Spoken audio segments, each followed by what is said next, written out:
Donald Trump दुनिया भर में पीस मेकर के तौर पर अपनी तारीफें बटोरने में लगे हुए हैं, लेकिन एक देश ऐसा है जो जमकर उनका मजाक भी उड़ा रहा है, उन पर आरोप भी मढ़ रहा है और तो और उन्हें आतंकवादी तक कह रहा है। कौन सा देश है जो डोनाल्ड ट्रंप को आतंकवादी कह रहा है? कौन वो लीडर है जो कि डोनाल्ड ट्रंप की जमकर धज्जियां उड़ा रहा है? आपको इस रिपोर्ट में हम यही बताने जा रहे हैं। हम सभी जानते हैं कि ईरान और अमेरिका के बीच रिश्ते किस कदर तल्ख हैं। दोनों के बीच इसी साल संघर्ष भी हुआ था, लड़ाई भी हुई थी। अब आपको बता दें कि ईरान के सुप्रीम लीडर खामेनेई ने अमेरिकी राष्ट्रपति डोनाल्ड ट्रंप का जमकर मजाक उड़ाया है और वो शेख ही बघारते हैं ऐसा कहा है। उन्होंने ईरान पर बमबारी करके उसके परमाणु ठिकानों को नष्ट कर दिया है। इस पर उन्होंने कहा कि खूब आपके सपनों में। खामेनेई ने आगे ये भी कहा कि अमेरिकी राष्ट्रपति ने कुछ खोखले शब्दों और अपनी मस्खरी भरी बातों से अधिकृत फलस्तीन में निराश ज़ायनोवादियों में आशा जगाने और उनका मनोबल बढ़ाने की कोशिश की है। अमेरिकी राष्ट्रपति की अधिकृत फलस्तीन यात्रा का मेरा विश्लेषण यही है। 12 दिनों के युद्ध के दौरान ज़ायनियों को इतना जबरदस्त झटका लगा कि उन्हें यकीन ही नहीं हुआ। उन्हें इसकी उम्मीद नहीं थी और उन्होंने उम्मीद छोड़ दी थी। अमेरिकी राष्ट्रपति ने उन्हें इस निराशा से बाहर निकालने के लिए कब्जे वाले फलस्तीन की यात्रा की। ज़ायनियों को उम्मीद नहीं थी कि ईरानी युवाओं के हाथों से बनी एक मिसाइल अपनी लपटों और आग से उनके कुछ संवेदनशील शोध केंद्रों को राख में बदल देगी, और हुआ यही। ईरानी मिसाइलें ज़ायोनी शासन के कई महत्वपूर्ण केंद्रों की गहराई में घुसकर उन्हें नष्ट करने में सक्षम थी, और ये मिसाइलें युवा ईरानियों द्वारा बनाई गई थी। खामेनेई ये भी कहते हैं कि हमने इन्हें कहीं और से खरीदा नहीं था। इसमें कोई संदेह नहीं कि गाजा में हो रहे युद्ध अपराधों में अमेरिका मुख्य सहयोगी है।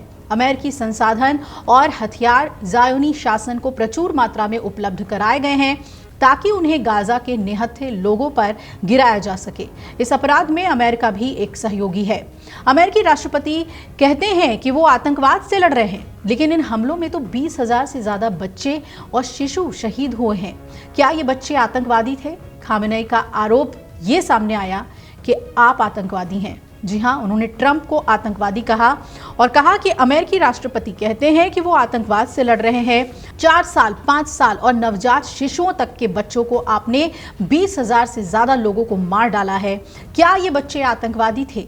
आप आतंकवादी हैं। अमेरिका वो आतंकवादी है जिन्होंने दाइश को बनाया और उसे पश्चिम एशिया में फैलाया। आप उन्हें किसी दिन इस्तेमाल करने के लिए रिजर्व में रखते हैं। दाइश के कई तत्व वर्तमान में अमेरिका के नियंत्रण में हैं। उन्हें कहीं ना कहीं रखा गया है ताकि वो जब चाहें जहां चाहें इस्तेमाल कर सके। अगर किसी देश के पास परमाणु उद्योग है तो उसे क्या करना चाहिए और क्या नहीं, ये बताने का अधिकार आपको किसने दिया है? दुनिया में आपकी क्या हैसियत है? ईरान के पास परमाणु क्षमता और परमाणु उद्योग है या नहीं, इससे अमेरिका का क्या लेना देना? अमेरिका आतंकवाद का सच्चा उदाहरण है। वो दावा करता है कि वो ईरानी जनता के पक्ष में है। वो झूठ बोल रहा है। अमेरिकी प्रतिबंध किसके खिलाफ हैं? वो ईरानी जनता के खिलाफ हैं। आप ईरानी राष्ट्र के दुश्मन हैं। आप ईरानी राष्ट्र के मित्र नहीं हैं। अमेरिका ने पश्चिम एशिया के विभिन्न देशों में ये सारे सैन्य अड्डे क्यों स्थापित किए हैं? आप यहाँ क्या कर रहे हैं और इस क्षेत्र का आपसे क्या लेना देना है? सवाल पे सवाल पूछा है खामेनेई ने ट्रंप से। यह भी कहा है कि कुछ राष्ट्रों के विरुद्ध बल प्रयोग प्रभावी हो सकता है, लेकिन ईश्वर की कृपा से ये ईरानी राष्ट्र के विरुद्ध कभी भी प्रभावी नहीं होगा। दरअसल यूक्रेनी राष्ट्रपति वोलोदिमीर ज़ेलेंस्की और अमेरिकी राष्ट्रपति डोनाल्ड ट्रंप की शुक्रवार को हुई बैठक के बाद ये बयान जो खामेनेई की तरफ से आया है वो बहुत अहम हो जाता है, क्योंकि हम जानते हैं कि इस बैठक में अमेरिका के टॉम हॉक मिसाइलों का मुद्दा उठा था और ट्रंप ने कहा कि यूक्रेन को टॉम हॉक मिसाइलें देने से तनाव बढ़ सकता है और इस कदम से संघर्ष और भड़क सकता है।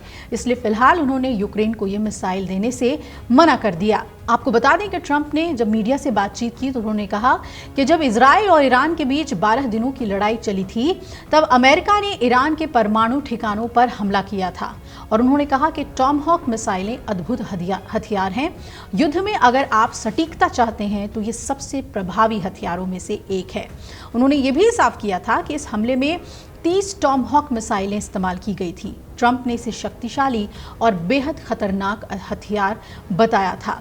लेकिन अब जिस तरीके से ट्रंप के खिलाफ आग उगल रहे हैं खामेनेई, ये देखना बहुत अहम हो जाता है कि अमेरिका जो अपने आप को और ट्रंप अपने आप को जो शांति स्थापित करने वाले नेता के तौर पे दुनिया को जताना चाहते हैं, उसमें उन्हें कामयाबी मिलती है या नहीं। क्योंकि युद्ध रुके या ना रुके, लेकिन अमेरिका के खिलाफ ईरान बहुत ही मजबूती के साथ खड़ा है। और खामेनेई के ये जो सवाल हैं, इस पर ट्रंप की क्या कोई प्रतिक्रिया आती है, ये देखना बहुत ही अहम होगा। अगर आप ये वीडियो YouTube पर देख रहे हैं तो हमारे चैनल को सब्सक्राइब कर बेल आइकन दबाएं और Facebook पर देख रहे हैं तो हमारे पेज को लाइक करें।